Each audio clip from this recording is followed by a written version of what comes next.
Salut à toutes et à tous, j'espère que vous allez très bien.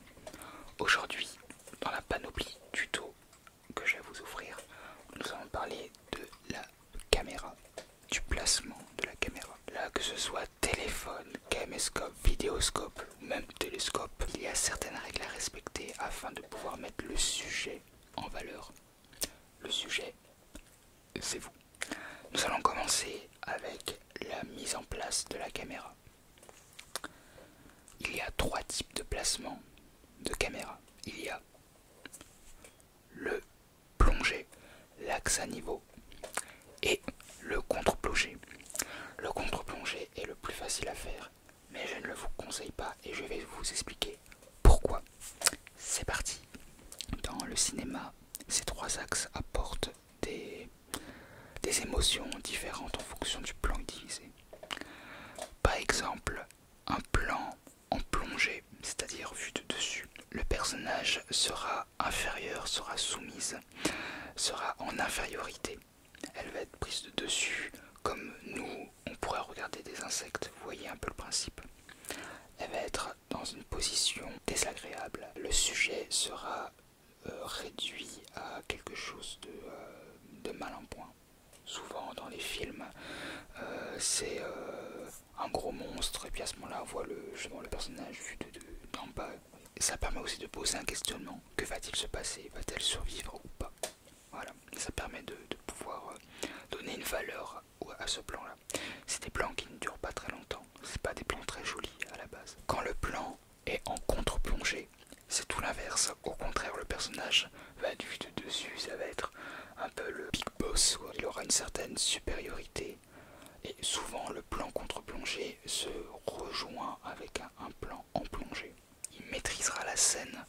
Beaucoup de scènes de films vues de dessous font que le personnage est mis en valeur ou contrôle la situation. Pour faire ces plans-là, il suffit d'avoir quelques règles pour pouvoir les exploiter de manière artistique. Et comme je l'ai dit, c'est des plans qu'il ne faut pas qu'ils soient très longs, car c'est des plans qui ne sont pas jolis à la base. C'est des plans qu'on va utiliser pour donner une émotion. Mais l'émotion, on ne veut pas que ce soit la même toute la durée. On veut donner une émotion à l'instant T et après passer à autre chose. Si le plan dure plus de 5 secondes, ça devient lassant. On finira sur l'axe à niveau qui lui c'est vraiment le meilleur, car c'est celui-là qui mettra tout dans l'égalité et c'est le plan qui est tout le temps utilisé parce que c'est la caméra qui est au point fixe sans vraiment bouger. Donc c'est le plan que je vous conseille, c'est le plan que j'utilise moi-même.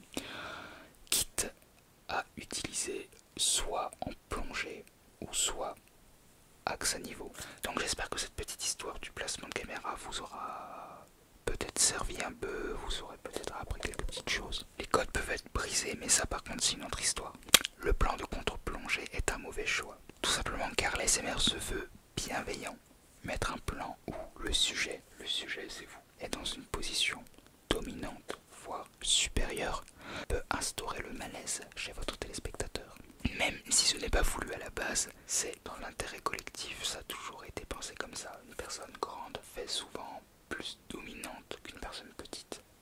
C'est comme ça depuis la nuit des temps. Et quand bien même au-delà de cette idée-là, il y a aussi ce côté réaliste.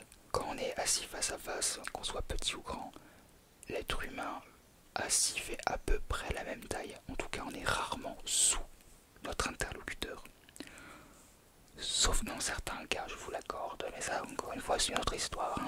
Le meilleur plan, pour moi, et je pense le meilleur de manière générale, c'est l'axe à niveau.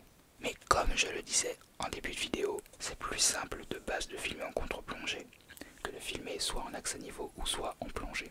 On n'a pas forcément le matériel adéquat pour mettre la caméra à la bonne hauteur. Mais il y a toujours des astuces quand même. Et je vais vous en montrer une. À savoir que tout ce qui est caméscope ou caméra de base c'est stable, vous pouvez le poser sur une surface plane. Mais beaucoup d'entre vous utilisez des téléphones pour vous filmer. Rares sont les téléphones proposant une manière stable de se filmer. Alors moi j'ai ma petite astuce que je vais vous montrer. 2 rouleaux de PQ ou de papier toilette. Vous faites une petite entaille dans un des deux afin de pouvoir y caler votre téléphone. Et vous faites un trou ici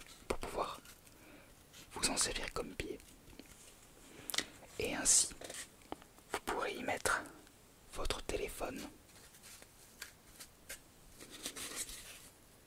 Voilà, vous avez votre trépied fait maison. On va dire que ça coûte, je sais pas, 5 centimes. Une fois fait, votre téléphone est stabilisé et est droit.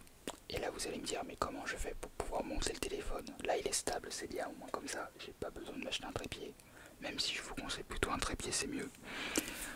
Alors là il suffit simplement de le poser sur des surfaces planes et ça veut dire soit le mettre sur un tabouret, soit le mettre sur des cartons de chaussures, sur votre bureau. Enfin il y a plein d'objets qui vous entourent au quotidien qui vous permettent de pouvoir monter votre téléphone. Bien sûr je vous conseille de filmer avec l'arrière de l'objectif et non avec l'avant, parce que la caméra arrière est beaucoup plus puissante que la caméra avant.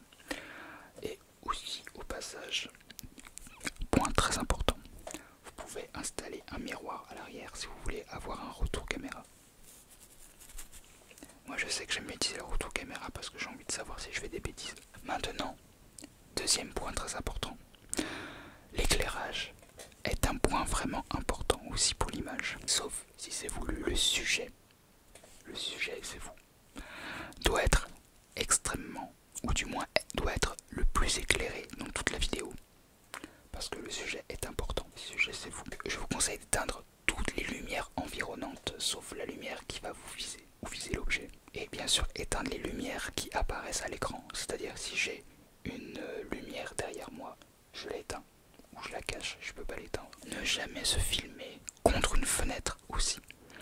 Qu'elle soit ouverte ou fermée, déjà l'extérieur va brûler votre image. Et en plus, s'il y a une vitre derrière vous, là, tout reflet pourra se voir. Petite information qui peut être sympathique, la vidéo numérique, c'est des données en mégas ou en gigas, ça dépend de comment vous filmez.